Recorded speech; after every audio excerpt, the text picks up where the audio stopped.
I saw a white German Shepherd puppy in an oven that they had prepared to bake. What a terrible scene!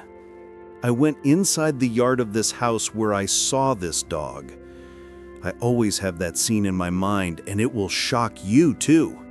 Please subscribe and comment "I love dogs" and where you are watching us from. By doing so little, we make a big difference.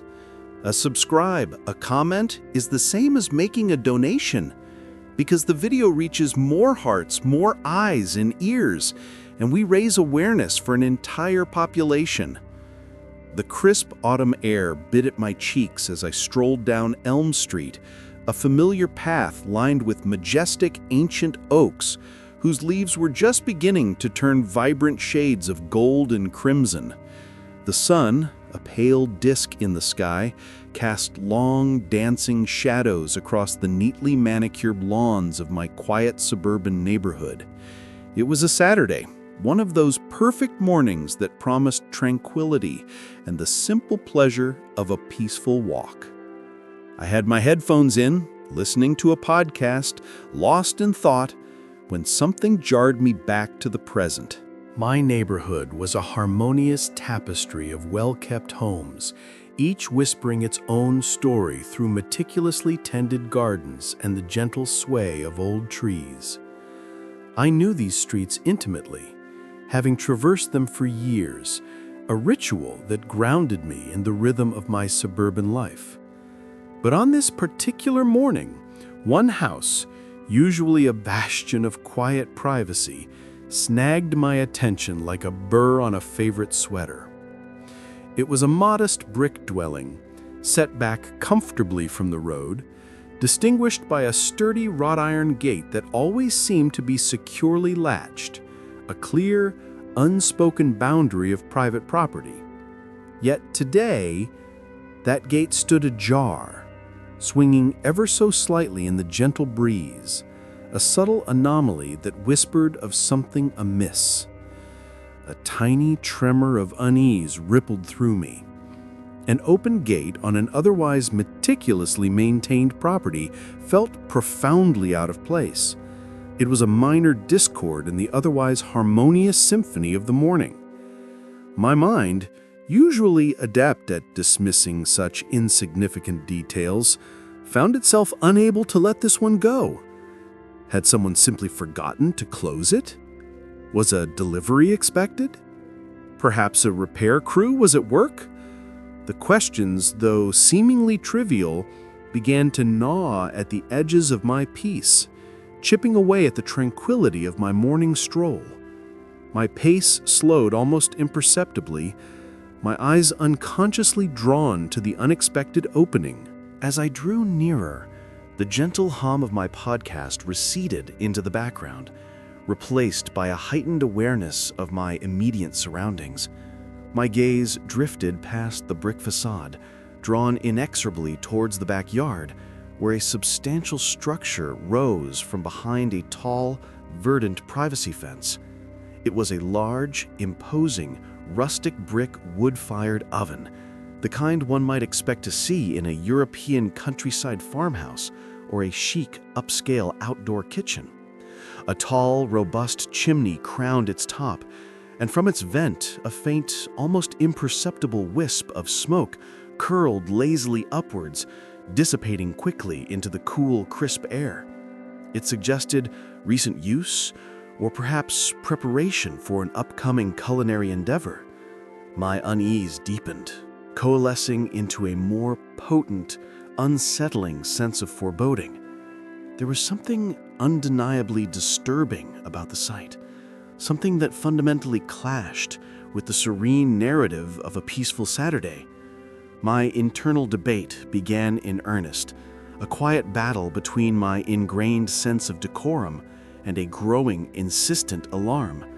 The rational part of me, the one that valued personal boundaries and respected the privacy of others, urged me to simply continue my walk, to mind my own business. "It's not your concern," it whispered. "Just keep moving." But another, more instinctual part, A primal curiosity mingled with a burgeoning sense of dread rooted me to the spot. There was a faint sound, almost swallowed by the breeze, a soft, pathetic murmur that tugged at my conscience, a sound that seemed to transcend the rustling leaves and the distant chirping of birds. Was it just the wind playing tricks on my ears, or was it something far more significant, far more desperate? Against my better judgment, against the silent admonishments of my rational mind, I found myself stepping through the open gate. Each footfall on the gravel path seemed unnaturally loud, a resounding declaration of trespass in the otherwise hushed quietude of the morning. My heart began to pound a little faster, a nervous, anxious flutter against my ribs. I moved cautiously, my senses heightened, my eyes scanning the yard, half expecting to encounter a disgruntled homeowner ready to challenge my intrusion, and half dreading what unspeakable sight I might stumble upon. The air, previously crisp and invigorating, now felt heavy, charged with an unspoken tension, a palpable sense of something terribly wrong. As I rounded the corner of the house and the full, unobstructed view of the backyard unfolded before me, the world seemed to tilt violently on its axis.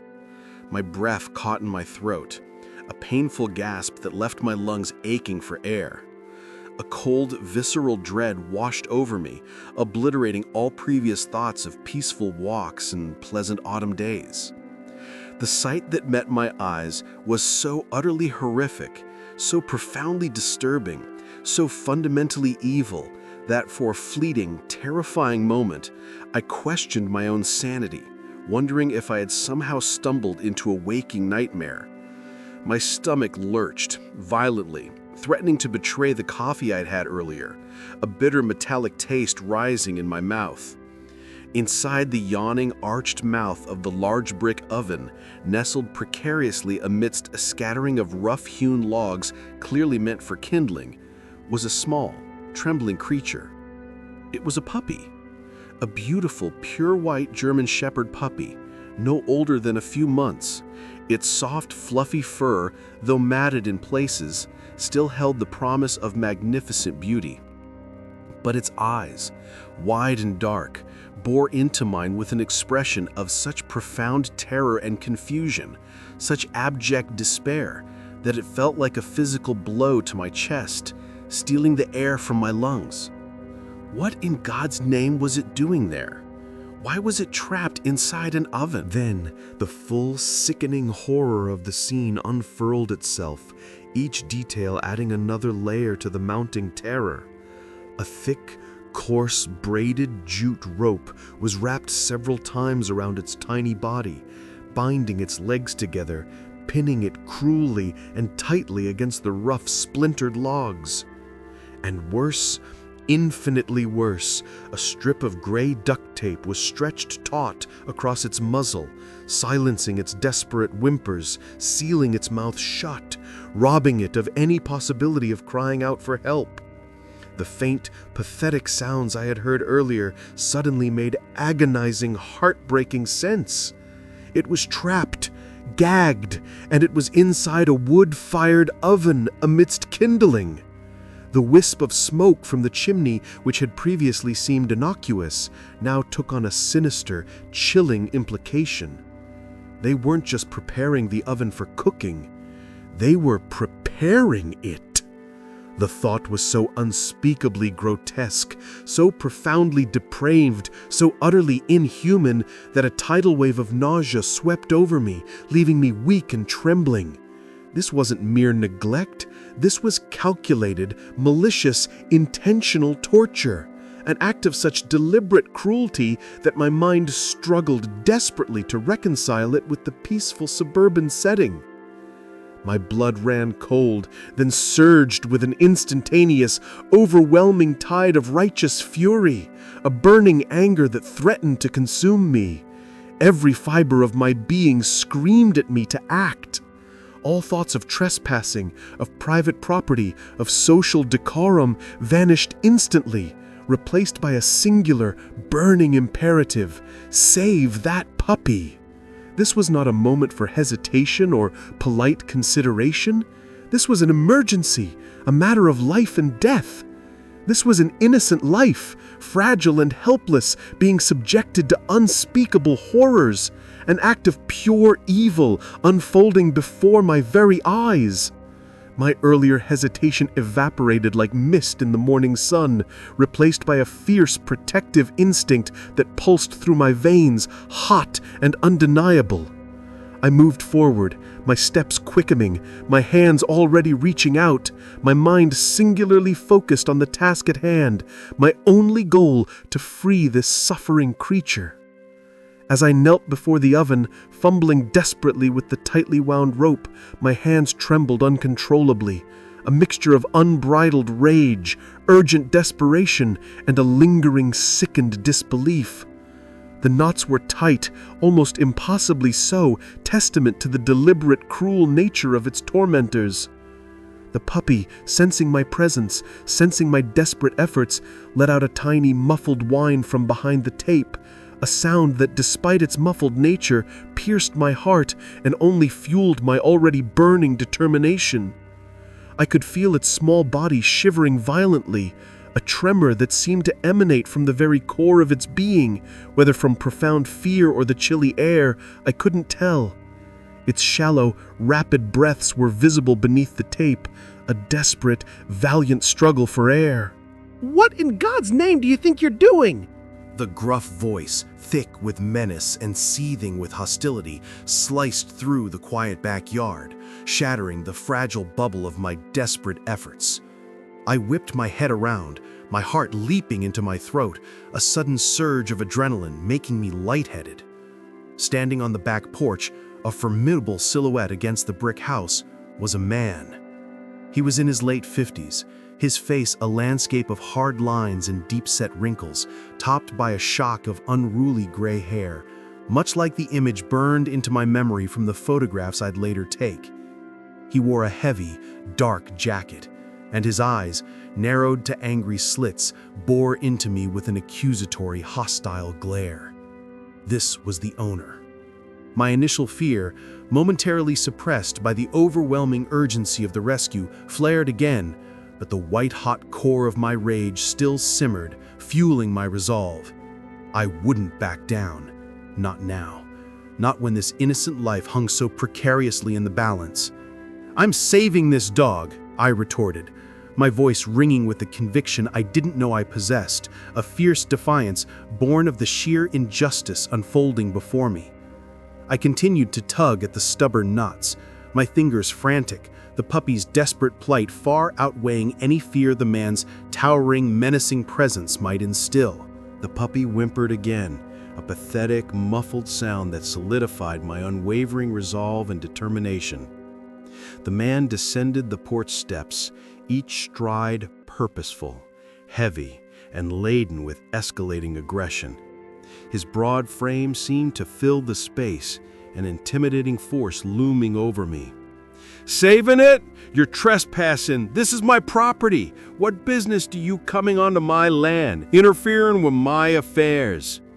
His voice grew louder with each word, his face reddening with a rising tide of uncontrolled fury, a vein throbbing ominously in his temple. He gestured wildly with his hands, his temper clearly spiraling out of control.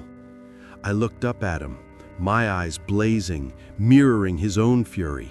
But mine was born of righteous indignation and a profound sense of disgust. "Your affairs? You call this your affairs? This is animal cruelty. This puppy is tied up, gagged, in your oven." I pointed emphatically at the struggling dog, my hand shaking slightly with anger and adrenaline. "What kind of monster does something like this?" The words tumbled out, raw and unfiltered, fueled by the sickening sight before me. My mind, even in that heightened, panicked state, raced, frantically connecting this horrifying scene to the hushed whispers I'd heard in the neighborhood over the years. Rumors of this very man, of suspected neglect, of animals that mysteriously disappeared or were seen in distress. Always just rumors, lacking concrete proof. Until now. He scoffed, a sneer twisting his lips into a grotesque parody of a smile, devoid of any genuine amusement. "That's my dog. I can do what I want with my property. You have no right to be here, no right to touch anything." His assertion, delivered with such callous disregard for the suffering creature before us, only intensified my disgust and solidified my resolve. A dog is not property to be tortured, I shot back, finally managing to loosen one of the most stubborn knots on the rope, my fingers tearing at the coarse fibers. The puppy let out another tiny, desperate whimper from behind the tape, a sound that pierced my heart and solidified my determination to free it no matter the cost. People have seen you mistreating animals before, haven't they? This time, you've gone too far. I knew the rumors were vague, unconfirmed, but in that moment, they felt like irrefutable truth, providing a terrifying context for the horror before me. This wasn't an isolated incident, it was a pattern of cruelty.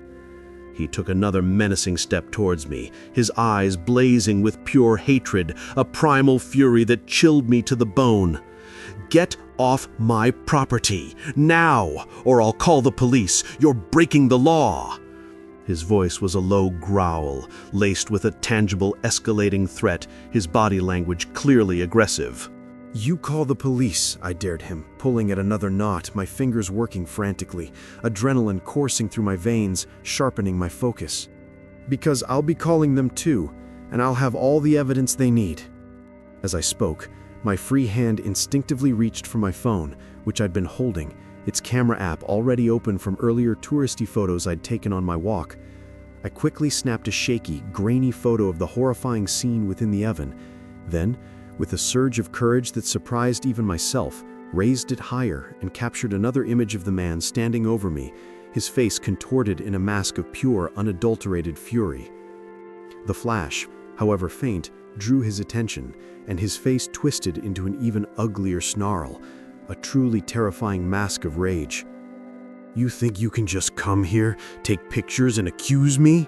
he roared, lunging forward, his hand outstretched, aiming directly for my phone. I recoiled, shielding the puppy with my body as best I could, my heart hammering against my ribs, a painful throb. His hand closed around my arm, his grip surprisingly strong, digging painfully into my flesh. "Give me that phone!" I struggled against him, twisting my arm, adrenaline surging through my body, lending me a desperate strength I didn't know I possessed. "No, let go of me!" I managed to yank my arm free, stumbling back a step, but maintaining my precarious hold on the puppy, whose dark eyes, now reflecting a glimmer of bewildered hope, seemed to plead with me, urging me on. Just as he lunged again, closer this time, his eyes wide with murderous intent, the last knot on the rope gave way beneath my frantic fingers. With desperate speed, I gently but firmly pulled the duct tape from its muzzle. The puppy let out a soft cry, a mixture of profound fear and immense relief, then coughed weakly, taking in gulps of fresh, untainted air. It was disoriented, weak, but unequivocally alive. It was free. Cradling the shivering, fluffy bundle of white fur against my chest, I backed away from the man, keeping my eyes fixed on his enraged, dangerous face. "I'm leaving your property, but this puppy is coming with me, and you can expect a visit from the authorities." My voice, though still slightly shaky from the encounter, was steady with unwavering resolve, an iron will that had surprised even myself. He stood there, panting, his face a mottled red, his chest heaving with frustrated rage, his eyes burning with an impotent fury. "You'll regret this.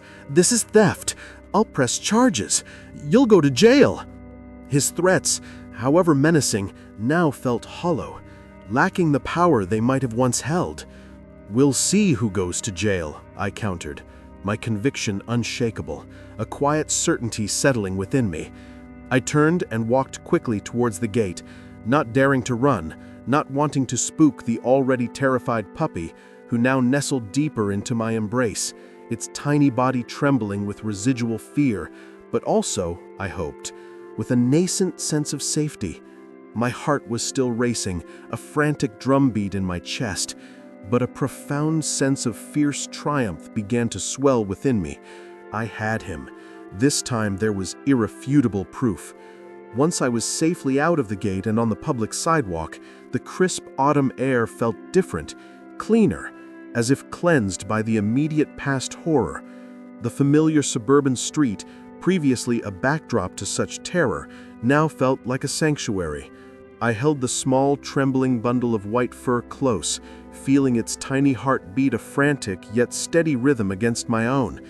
The puppy looked up at me, its dark eyes still wide with fear, but a flicker of something else was there now.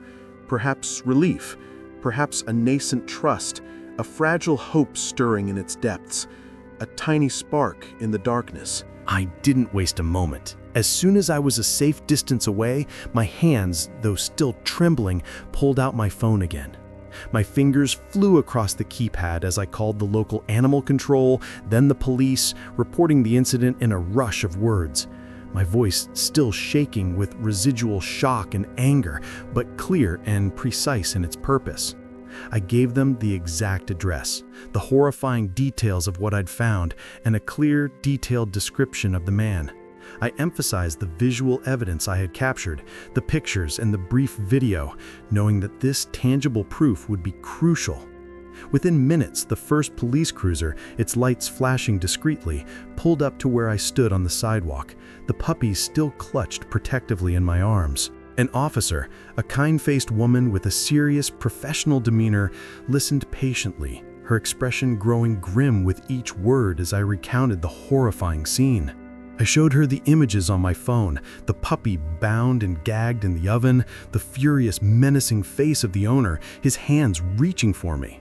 She nodded slowly, her expression hardening with each new detail, a silent acknowledgement of the severity of the crime. "We've had reports about that address before," she confirmed, her voice low and grave, a confirmation of the whispers I had heard. "Animal neglect, suspected abuse, but we've never had concrete evidence. This is undeniable." She assured me that animal control was already en route, having been alerted by my initial call, and that they would be taking immediate action. They would secure the puppy and begin a thorough investigation into Mr. Henderson's actions, a process that would be swift and decisive given the nature of the evidence.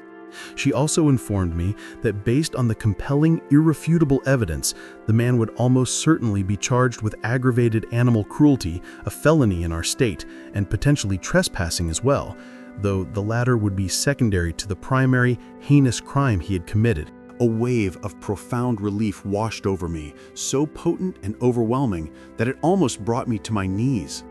The suffocating sense of responsibility, the crushing weight of that terrible discovery began to lift, replaced by a quiet, determined hope. Justice. For the first time, it felt like justice might actually be served for the countless voiceless victims of such cruelty, that this act of depravity would not go unpunished. The animal control officer arrived shortly after, a compassionate woman with gentle, practiced hands who carefully and calmly took the puppy from my arms. Its small body trembled as it was gently placed in a soft, padded carrier, its eyes still darting nervously, but the fear now tinged with a fragile hope, a glimmer of safety. She reassured me that it would receive immediate veterinary care, a full checkup to assess any injuries or long-term health issues, and would be safe and comfortable at the shelter, away from its tormentor. She also explained the legal process. The puppy would be held as evidence in the ongoing criminal investigation, but once the case was solid and the legalities were sorted, it would be available for adoption. Without a moment's hesitation, my voice thick with emotion, I immediately expressed my unwavering intent to adopt it, my heart already irrevocably tethered to this little survivor. I spent the next few hours giving my formal statement to the police, recounting every harrowing moment, every minute detail, meticulously ensuring the documentation was thorough and accurate, leaving no room for doubt or misinterpretation. The man, whose full name I learned was Arthur Henderson, was taken into custody later that afternoon. I didn't know the exact details of what transpired with him after that, if he was held for bail, if he was immediately incarcerated, or if his legal battle would drag on for months. But I knew this much. He was facing the full, relentless force of the law, his reign of cruelty brought to an end. The important thing, the truly crucial thing, was that he was before justice, and that innocent puppy was safe, finally free from his monstrous cruelty. The neighborhood whispers, previously unproven and easily dismissed, now had a loud, clear voice, and more importantly, a consequence. A line had been drawn, and justice had prevailed. The next few days were a blur of intense, conflicting emotions. The initial shock slowly began to recede, giving way to a profound sense of accomplishment, a quiet triumph, deeply intertwined with a lingering, deep-seated sadness for the unimaginable trauma the puppy had endured. I called the animal shelter daily, sometimes twice a day, my voice thick with concern, my anxiety barely contained, asking for updates on the little white German shepherd. They told me he was recovering, slowly but surely making small, tentative steps forward. He was still incredibly timid, flinching at sudden movements and loud noises, a clear indication of profound post-traumatic stress. But he was eating, and the vets were optimistic about his physical recovery. He had been given a clean bill of health regarding any immediate physical injuries, but the psychological wounds were clearly deep and would require time, patience, and unwavering love to heal. About 3 or 4 days later, I received the call I had been waiting for. The one that brought a lump to my throat and tears to my eyes, a wave of immense relief washing over me.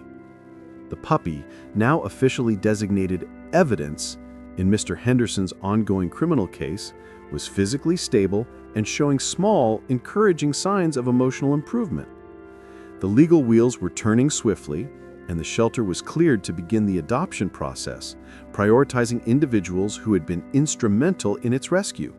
Without hesitation, my voice choked with emotion. I reiterated my unwavering intent to adopt him. I immediately began the comprehensive paperwork, meticulously filling out every form, detailing my living situation, my extensive experience with animals, and my unwavering commitment to providing a loving, safe, and permanent home. The home inspection followed shortly after, an official from the shelter meticulously evaluating my living space to ensure it was suitable for a large breed dog with secure fencing and ample space for him to run and play.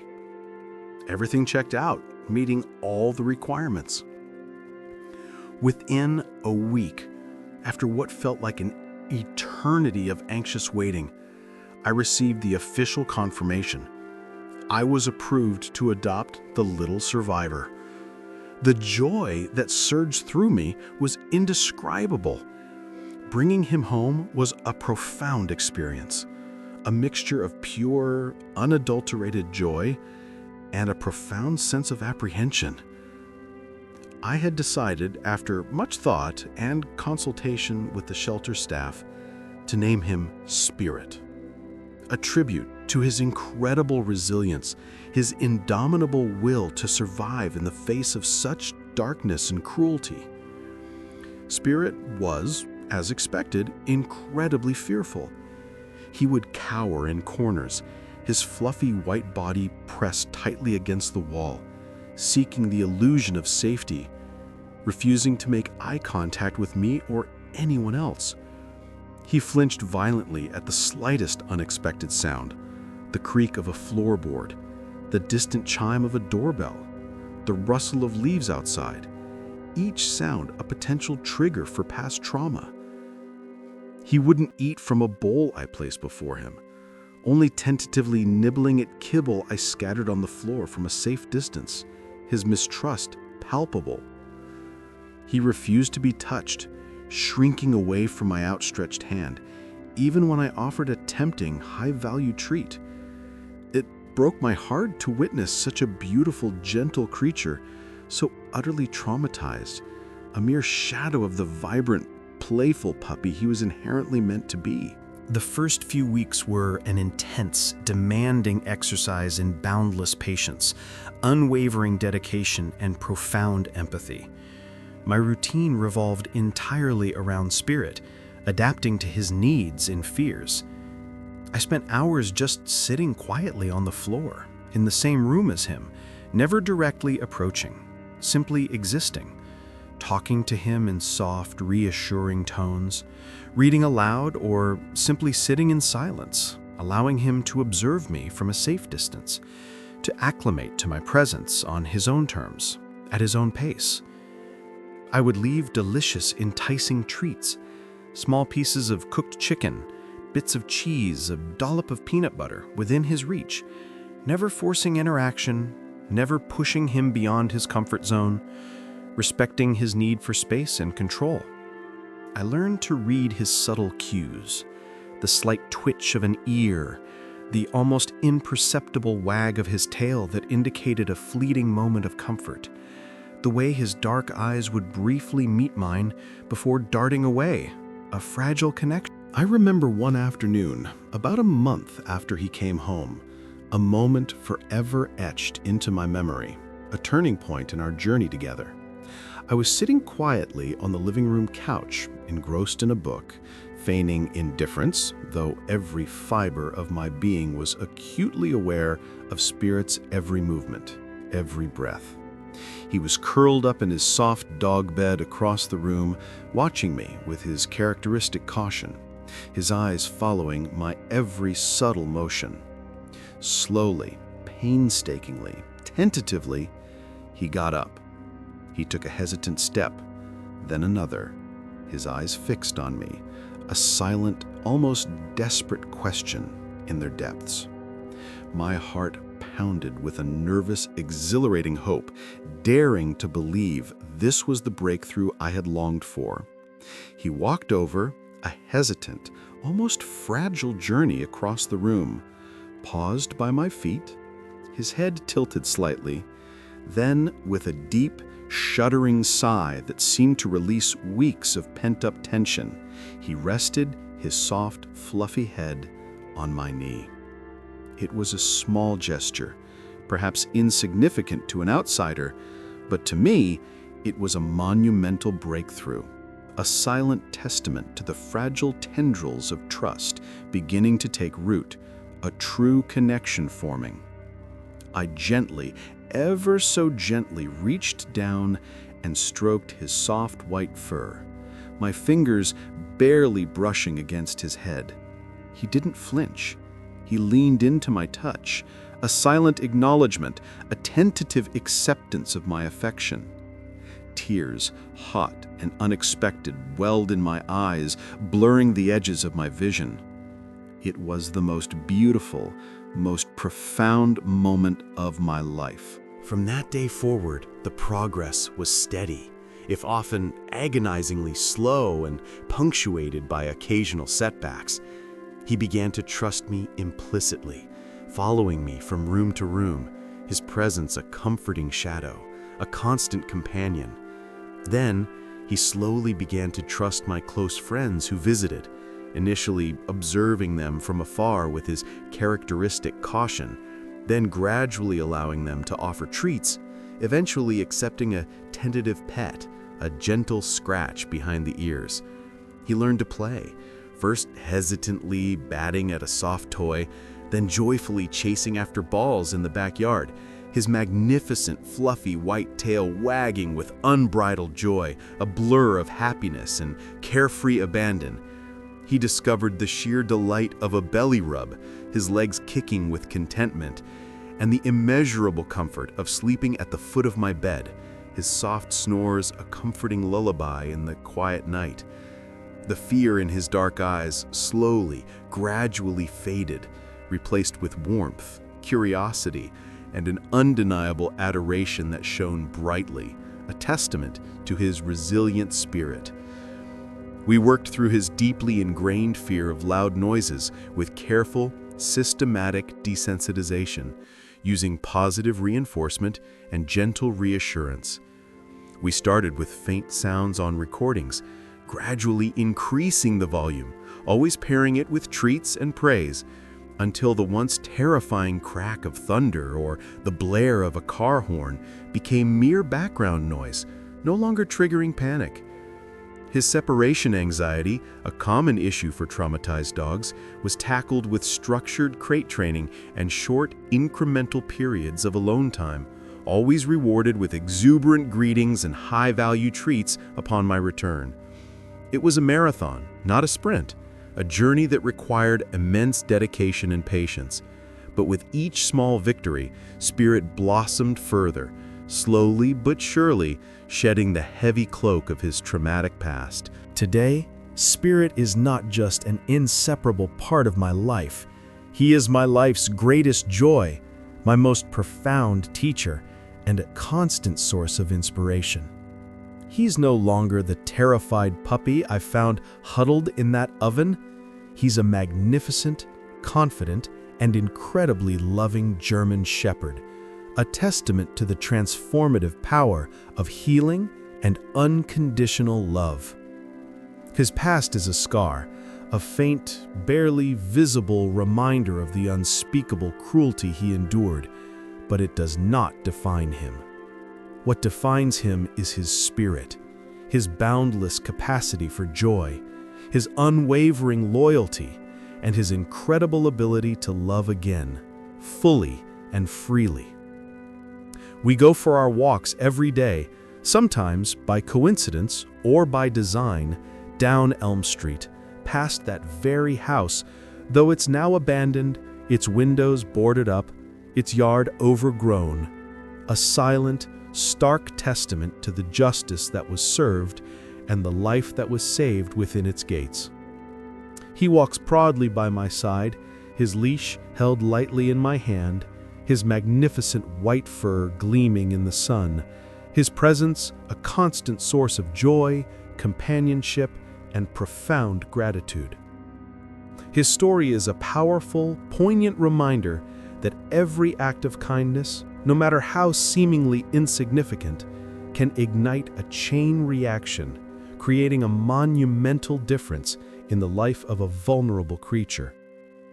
It reminds us to never turn a blind eye to suffering, to be brave enough to step in, to speak up, and to fight relentlessly for those who cannot fight for themselves. Spirit's arduous journey from the brink of unthinkable horror to a life filled with comfort, security, and boundless love is a profound testament to the transformative power of compassion and the incredible, often underestimated resilience of animals. He is my best friend, my shadow, my furry family member, and a constant living symbol of hope, a reminder that even from the darkest places, light can emerge.